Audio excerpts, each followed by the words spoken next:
Buenos días, mi nombre es Alejandro Jordán y voy a hablar acerca de los antecedentes. Para llegar a estos antecedentes, primero realizamos una investigación histórica y social para ver cómo estos factores influyeron en la editorial y la creación de sus personajes más icónicos, partiendo desde su creación hasta la actualidad. Marvel Comics fue creado en el año 1939 a manos del empresario Martin Goodman junto con el taller de escritores Fonnie Inc. Sus primeros héroes fueron Namor, el Ángel y la Antorcha Humana. Pero su mayor éxito sucedió en el año 1941, cuando a mediados de la Segunda Guerra Mundial Marvel presentó al Capitán América, un superhéroe que representaba los ideales americanos. Para inicio de los 50, la gente ya no deseaba más cómics de superhéroes y la ciencia ficción vivía su edad de oro. Así que Marvel se inspiró y creó historias de ciencia ficción, horror y terror. El resurgimiento de los héroes no sucedió hasta los años 60, cuando de la mano de Jack Kirby y Stan Lee, y inspirados por los movimientos sociales de la época, crearon a los superhéroes más icónicos de la editorial. Los X-Men representando la lucha de los derechos civiles, Pantera Negra representando el primer superhéroe negro de los cómics, y Iron Man representando la lucha de Estados Unidos contra el comunismo. En la actualidad ha cambiado mucho la sociedad americana. La creación de nuevas ideologías, tanto políticas como sociales, han sido el punto de partida para que nuevos escritores creen personajes más arraigados a la sociedad actual. Muchos de estos causando controversia, ya sea por una parte buena, creando críticas muy positivas, o siendo odiados por las mismas personas que trata de representar. A continuación, mi compañera Justin va a hablar más acerca de la problemática, los objetivos y nuestra hipótesis. Hola, mi nombre es Justin Velastegui y voy a seguir con la exposición hablando respecto a lo que es el planteamiento del problema, la justificación, los objetivos generales y específicos y la formación de la pregunta sobre nuestro tema. Luego de los antecedentes, continuamos lo que es el planteamiento del problema, que es, el acto de la inclusión no es una actividad nueva dentro del mundo de los cómics, puesto que se ha visto décadas atrás que ciertos autores crean personajes que representen a grupos minoritarios con el fin de que exista una mayor conexión entre el personaje y la audiencia. No obstante, existe actualmente la problemática por parte de los fans que indican que se ha perdido el propósito esencial en la formación de una historieta, puesto que los nuevos cómics que salen en el mercado no conectan en su totalidad con el público, debido a que se concentran únicamente en cómo el personaje debe ser incluido sin presentar un trasfondo idóneo para la historia.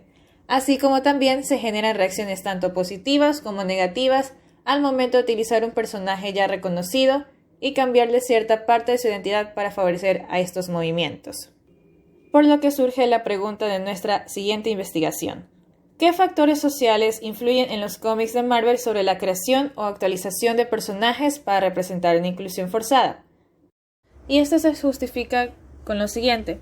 La investigación tiene el propósito de conocer la importancia y la influencia de los movimientos sociales y el poder que estos ejercen dentro de la industria del cómic americano Marvel, puesto que las corrientes sociales siempre han sido el punto principal para la creación o modificación de personajes que estén acorde a los fines ideológicos que se presenten, y a la vez es importante para la sociedad, puesto que la cultura de los cómics se basa en la representación gráfica de personajes, donde se establece una cultura de superhéroes y un gran entretenimiento de masas, los cuales son vistos en películas y permitieron influenciar a toda una generación con sus productos. Por lo que se sigue es el objetivo general, que es definir el grado de influencia que tienen los movimientos sociales en la creación o modificación de personajes, y el objetivo específico es determinar el nivel de aceptación o rechazo en la implementación de los movimientos sociales en el cómic.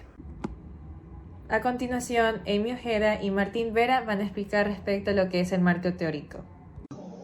Buenos días, mi nombre es Martín Vera y voy a continuar con el marco teórico de nuestro proyecto. Como mi compañero ya había dicho anteriormente, muchas de las modificaciones que sufren los personajes se deben a los cambios sociopolíticos que sufren las sociedades que están representando. No es necesario que sea una guerra, sino también pueden ser movimientos que van floreciendo poco a poco, como serían el movimiento feminista, el movimiento de poder negro y el movimiento LGBT, que florecieron durante la segunda mitad del siglo XX. Un ejemplo de la influencia del movimiento feminista lo podemos encontrar en el cambio de los roles de las mujeres en los cómics, que pasaron de ser damiselas en apuros a ser las protagonistas totalmente independientes de sus propias historias, como por ejemplo Black Widow o Capitana Marvel.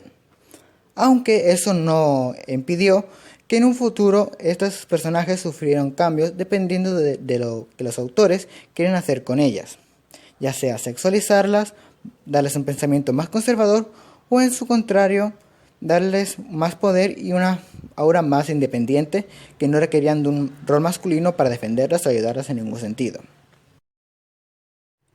El movimiento negro y el movimiento LGBT tuvieron comienzos más desastrosos, debido a que los autores se basaron en su mayoría únicamente en estereotipos dañinos, creando superhéroes ofensivos y poco reales. Esto se puede ejemplificar con Luke Cage, un superhéroe negro que en palabras de Scott McKinnon es una representación de todos los estereotipos negros de la época. Era atlético, poco inteligente y con pocos recursos. Si bien no tuvieron el mejor de los comienzos, conforme estos movimientos se fueron expandiendo y aceptándose dentro de la sociedad, los autores empezaron a crear personajes más fieles y realistas que representaban los problemas que estas personas vivían dentro de la sociedad americana. Buenos días, mi nombre es Amy Ojeda y a continuación voy a hablar sobre el marco teórico de nuestra investigación.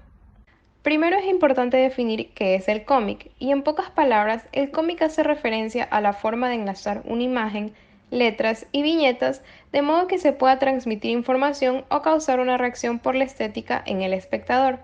También es importante establecer qué es Marvel. Marvel Worldwide Inc. es una editorial de cómics americana fundada en 1939 por Martin Goodman, en la cual destacan las historias de superhéroes desde su fundación. Asimismo, la creación de personajes diversos es una de las características de Marvel, que en la actualidad se utiliza para plasmar diferentes puntos de vista o contextos basados en las ideologías de la sociedad americana. Es por esto que consideramos importante tomar en cuenta los diferentes conflictos bélicos, movimientos sociales, tendencias y modas que han influenciado a Marvel y han logrado que se adapten a ellos. Un ejemplo es la creación de personajes como Capitán América durante la Segunda Guerra Mundial, quien representaba la postura de la mayoría de los americanos ante este conflicto. Problemas sociopolíticos como este han causado un impacto tanto en la cultura de los superhéroes como en la audiencia lectora de cómics. Para nuestra metodología hemos decidido usar un estudio pragmático a través del diseño y por el diseño, porque este consta con la parte cualitativa como cuantitativa. Y en el ámbito cualitativo hacemos referencia a un estudio participativo, pues nuestro objetivo es observar la población para determinar o interpretar ciertos comportamientos sociales que derivan de nuestra problemática. En este sentido, la investigación es de carácter exploratorio, etnográfico, en algún sentido también etnográfico, y por otra parte, la parte cuantitativa hace referencia también al procesamiento de información proyectual. En la información proyectual, porque necesitamos el análisis de una muestra de una población de estudio para ver la aceptación o el rechazo de nuestro objetivo específico. Muchas gracias, nosotros somos Grupo 5, amantes del cómics.